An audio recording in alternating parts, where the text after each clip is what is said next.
आप्पा शेठ कामं तर राखली, आता थोडी मजा करू. चला आंघोळीला, काढा गाडी.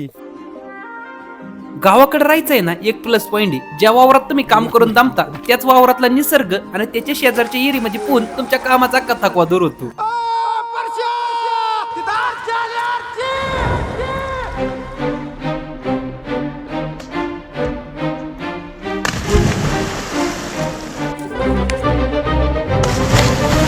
तुम्ही काम करून किती पण दमलेला असू द्या किंवा तुम्हाला किती पण मानसिक त्रास असू द्या, असं गावच्या स्विमिंग पूल मध्ये 1-2 उड्या मारल्या की अख्खा थकवा आणि अख्खा मानसिक ताण दूर होतोय. आणि त्यात जोडीला जवळचा मित्र असला की सोने पे सुहागाच. लहानपणीचा मित्र एवढं वय झालंय तरी अजून सोबत आहे, म्हणून आहे ना अजून पण लहानपण जगता येते. आपल्या आंघोळ बिंघोळ झाली, आता लय भूक लागली. तुला काय नाही भूकच लागते का? लागली का? भूक तर तशी मला पण लागली. मग माझ्या 40 रुपये आहे. माझ्याकडे पण 20 रुपये आहे बरं. एवढं पुरत्यान का? उरत्यान उरत्यान एवढ्यात लय येते.